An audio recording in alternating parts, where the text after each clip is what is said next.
सिनोबर अपनी छोटी बेटी का हाथ थाम कर मजबूरी के बायस घर से बाहर निकली थी। सिनोबर के शोहर की मौत 2 साल पहले वाक़ई हुई थी। जितनी उसकी जमा पूंजी थी वो तो सारी शोहर के इलाज में ही सर्फ हो गई। सिनोबर इस उम्मीद से 2 साल से अपने शोहर के दफ्तर के चक्कर काट रही थी कि पेंशन के पैसे मिलना शुरू होंगे तो कुछ परेशानी कम हो जाएगी, मगर यहाँ आकर तो मामलात इतने बिगड़ गए कि असमत दरी पे बात उतर आई। वो जैसे तैसे करके बच्ची का हाथ पकड़कर दफ्तर से बाहर निकली। सामने से सलीम खान गुजर रहा था। सिनोबर को देखकर रुक गया और बोला, भाभी जल्दी बैठ जाएं, आज गर्मी बहुत ज्यादा है। और फिर उससे पूछा कि आप यहाँ दफ्तर क्या करने आई हैं? सिनोबर ने दीगर सारे मामलात बताए, मगर गैरत के मारे आखिरी बात ना बताई जिसने उसे दफ्तर से भागने पर मजबूर कर दिया था। सलीम खान के रक्शे के आगे एक तस्वीर लटकी थी जिसमें 2 बच्चियां दरख्त के साए तले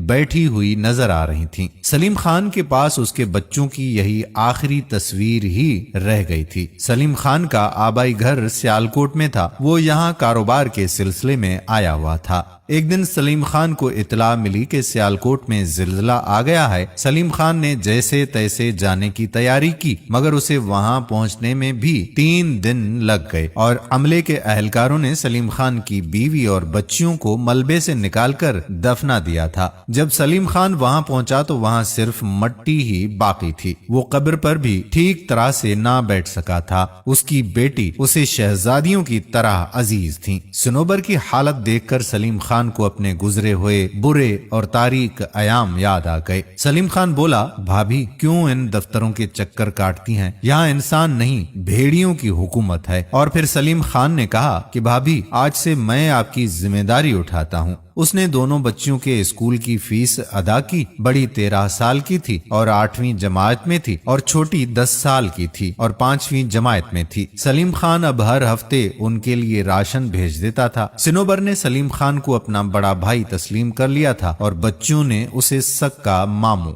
बच्चियां उसके साथ स्कूल आया जाया करती थीं। अपनी जरूरियात बिला झझक उसे बताती थीं। वक्त गुजरता गया। सिनोबर की बड़ी बेटी बीए करने के बाद किसी स्कूल में टीचर की जॉब पर लग गई। सलीम खान के कंधे का बोझ अब थोड़ा हल्का हो चुका था। उसी मोहल्ले की मस्जिद में अल्ताफ नामी शख्स भी नमाज पढ़ने आता था। वो सलीम खान से बहुत खार खाता था। अपने से कमतर होने की वजह से वो उसे हाथ तक मिलाना पसंद नहीं करता था। एक दिन सख्त तेज बारिश में गीला होने की वजह से सलीम खान की हालत खराब हो गई और वो डबल नमोनिया के मर्ज में चंद दिन गिरफ्तार रहकर इस आलमे फानी से कूच कर गया। मगर मरने से पहले उसने अपना रिक्शा सिनोबर के नाम कर दिया था, क्योंकि इस भरी दुनिया में सिनोबर के सिवा उसका कोई भी नहीं था। सिनोबर और उसकी बेटियों को ये खबर तब मिली जब कोई फर्द रिक्शा और उस पे लगी तस्वीर सिनोबर के घर छोड़ने आ गया। उस दिन तो गोया सिनोबर के घर में मातम बरपा था। सलीम खान की मौत के कुछ दिन बाद अल्ताफ सिनोबर की बड़ी लड़की के लिए अपने लड़के का रिश्ता ले आया, जो कि सिनोबर की बेटी को उसके स्कूल में देखकर पसंद कर चुका था। अल्ताफ खान और सिनोबर की बाहमी रजामंदी से रिश्ता तकरीबन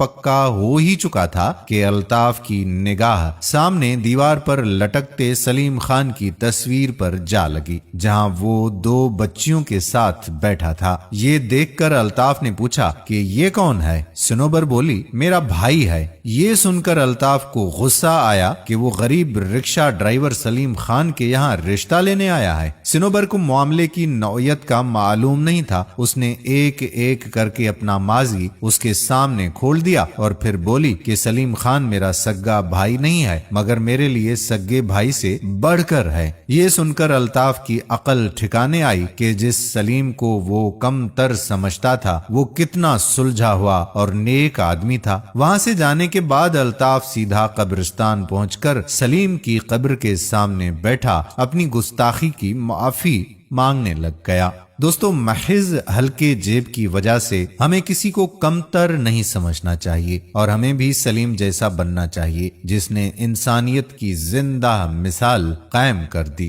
اللہ تعالی ہمیں دوسرے ضرورت مند اور غریبوں کی مدد کرنے کی توفیق عطا فرمائے، آمین ثم آمین یا رب العالمین۔ ہم امید کرتے ہیں کہ ہماری آج کی ویڈیو آپ کو پسند ضرور آئی ہوگی اور اپنے دوستوں احباب کے ساتھ اس ویڈیو کو شیئر بھی ضرور کریں گے۔ آنے والی ویڈیو تک آپ کا اپنا میزبان قادر بخش کلہوڑو آپ سے اجازت چاہتا ہے۔ اپنی دعاؤں میں یاد رکھیے گا، اللہ نگہبان۔